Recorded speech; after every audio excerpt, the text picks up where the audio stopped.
तो 30 शहरों की निशानदेही की गई है जहां पर अलर्ट जारी कर दिया गया है। कहा जा रहा है कि श्रीनगर, अवंतीपुरा के फिजाई ठिकानों पर भी अलर्ट जारी कर दिया गया है।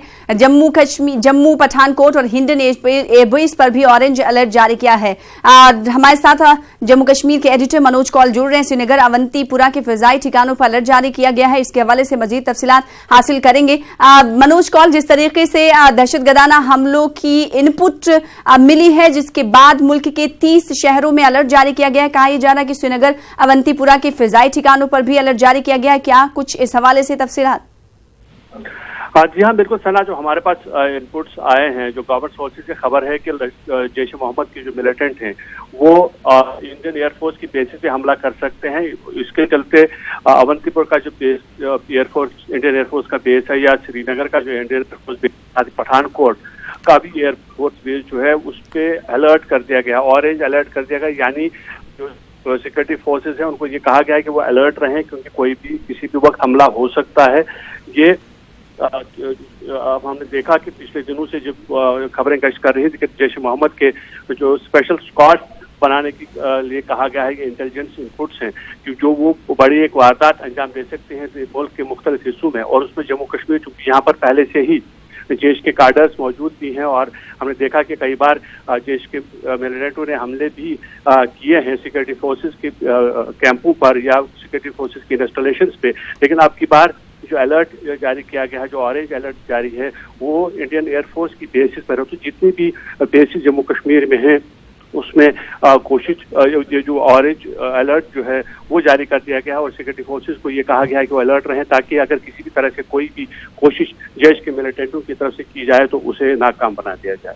जी, बेहद शुक्रिया मनोज को हमारे साथ जुड़ने के लिए, इस हवाले से तफसीलात फराहम करने के लिए। तो फिजाई ठिकानों पर अलर्ट जारी कर दिया गया है, और अगर पठानकोट, हिंडन एयरबेस की बात करें तो वहां पर ऑरेंज अलर्ट जारी किया गया है, क्योंकि दहशतगर्दाना हमला हो सकता है। जैश ए मोहम्मद ऐसे ताक में दहशतगर्दाना हमला कार्रवाई अंजाम दे सकता है जैश ए मोहम्मद, जिसके बाद 30 शहरों की निशानदेही कर ली गई है और वहां पर अलर्ट जारी कर दिया गया है। फिलहाल आगे बढ़ेंगे। यूपी के शाहजहांपुर से चिन्मयानंद का मामला मुस्तकिल सुर्खियों में है। इस मामले में एसआईटी ने मुतासरा तालिबात को गिरफ्तार किया है। वाज़ेह रहे कि तालिबात को गिरफ्तार करने के बाद एसआईटी कोतवाली पहुंची और अदालत में पेश करने के बाद जेल भेज दिया। तालिबात पर अपने साथियों से 5 करोड़ जबरन वसूली का भी इल्जाम है।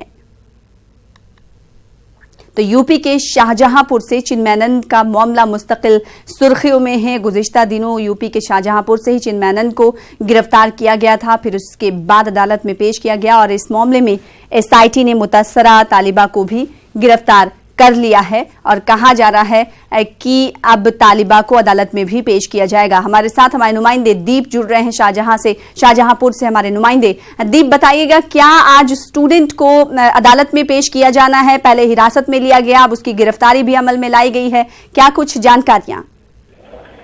सना, मैं दर्शकों को बताना चाहूंगा कि सुबह 7:30 बजे एसआईटी ने छात्रा को गिरफ्तार किया। उसके बाद उनको चौक कोतवाली में ले जाया गया, वहाँ लिखा पढ़ी करने के बाद उसका मेडिकल कराया गया है, और अभी सबसे बड़ी खबर है कि उनको अदालत में पेश कर दिया गया है। उसके बाद एसआईटी ने उनको रिमांड पे ले लिया है।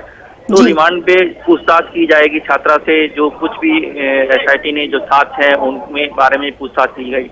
इस मामले में अभी तक जो पीड़िता के पिता है उनका आक्रोश है कि जिस तरीके से कल कोर्ट में यहाँ पर अग्रिम जमानत की याचिका डाली गई थी और उस पर भी सुनवाई की एक डेट फिक्स कर दी गई थी, उसके बावजूद उसकी गिरफ्तारी की गई है। तो इस मामले में दूसरे पक्ष के जो पीड़ित पिता हैं अपनी छात्रा के हित में एक याचिका फिर अभी कोर्ट में डाल रहे हैं कि उसकी गिरफ्तारी अवैध रूप से की गई है और न्यायपूर्वक नहीं की गई है। कोर्ट को संज्ञान में था, उसके बावजूद एसआईटी ने ये गिरफ्तारी की गई है, ये इससे सवाल खड़े कर दिए हैं। और इस मामले में जो पीड़ित पक्ष है वो आक्रोशित है, और उनके फादर कह रहे हैं कि जिस तरीके से वहां पर जो पुलिस गई थी गिरफ्तारी कर रही थी, तो उस समय छात्रा बाथरूम जा रही थी, उसके साथ बदसलूकी की गई और पुलिसकर्मियों ने बगैर बताए उसको गिरफ्तार कर लिया। जी सना जी। तो इस वक्त बड़ी खबर बता दें, हमारे नुमाइंदे शाहजहांपुर से दीप जुड़े हुए हैं। उनके मुताबिक अब जो तालिबा है उसे कोर्ट में पेश किया गया है, जिसके बाद एसआईटी ने रिमांड पर भी ले लिया है। तो इस वक्त की बड़ी खबर अपने नाज़रीन को बता रहे हैं कि आज शाहजहांपुर में ही हिरासत में आज सुबह तकरीबन 6 बजे उसे गिरफ्तार कर लिया गया, क्योंकि पहले हिरासत में लिया गया, फिर उसके बाद अब गिरफ्तारी इस तालिबा की अमल में लाई गई है। क्योंकि लॉ की स्टूडेंट है ये तालिबा, और उसके बाद इसे अदालत में भी पेश किया गया। पहले मेडिकल चेकअप कराया गया, फिर अदालत में पेश किए जाने के बाद एसआईटी ने रिमांड पर ले लिया है। दीप, ये जानना चाहेंगे कि एसआईटी की तरफ से कितने दिनों की रिमांड पर इस तालिबा को, इस स्टूडेंट को लिया गया है?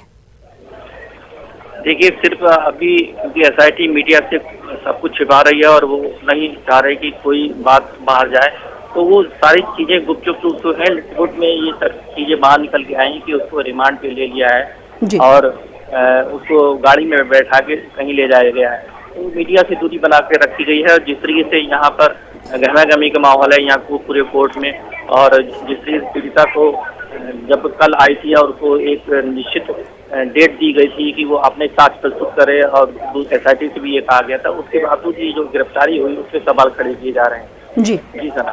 तो तालिबा की गिरफ्तारी पर सवाल मुतासरा खानदान खड़े कर रहा है। बेहद शुक्रिया दीप हमारे साथ जुड़ने के लिए, तफसीलात फराहम करने के लिए। तो आपको बता दें कि एसआईटी की तरफ से रिमांड पर लिया गया है तालिबा को, लेकिन कितने दिनों की रिमांड ये मांगी गई है एसआईटी की तरफ से, इसकी जानकारी अभी तक मीडिया को नहीं दी गई है, क्योंकि एसआईटी के कारकुनान मीडिया को इस हवाले से कोई जानकारी नहीं दे रहे हैं। फिलहाल आगे बढ़ेंगे और इस वक्त बड़ी खबर आ रही है अयोध्या मामले को लेकर। अयोध्या मामले की 31वीं रोज की समाप्त शुरू हो चुकी है। जफर याब जिलानी ने शुरू कर दी है जी रह। तो इस वक्त की बड़ी खबर आपको बता रहे हैं, अयोध्या मामले पर रोजाना की बुनियाद पर समाअत हो रही थी। आपको बता दें कि हफ्ते में 5 दिन समाअत होती है अयोध्या मामले पर, और आज 31वां दिन है जिसकी समाअत शुरू हो गई है। इस वक्त जफर याब जिलानी अपनी दलाइल पेश कर रहे हैं।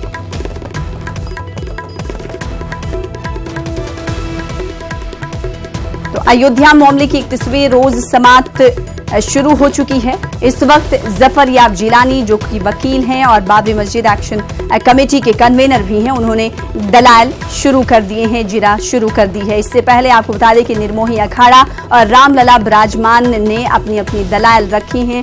उनके दलाइल की तकमील होने के बाद मुस्लिम फरीक की तरफ से अपनी दलीलें रखी जा रही हैं, जिस पर जफर याब जिलानी ने जिरा आज शुरू कर दी है। और आपको बता दें कि अयोध्या मामले की समाअत का आज 31वां दिन है।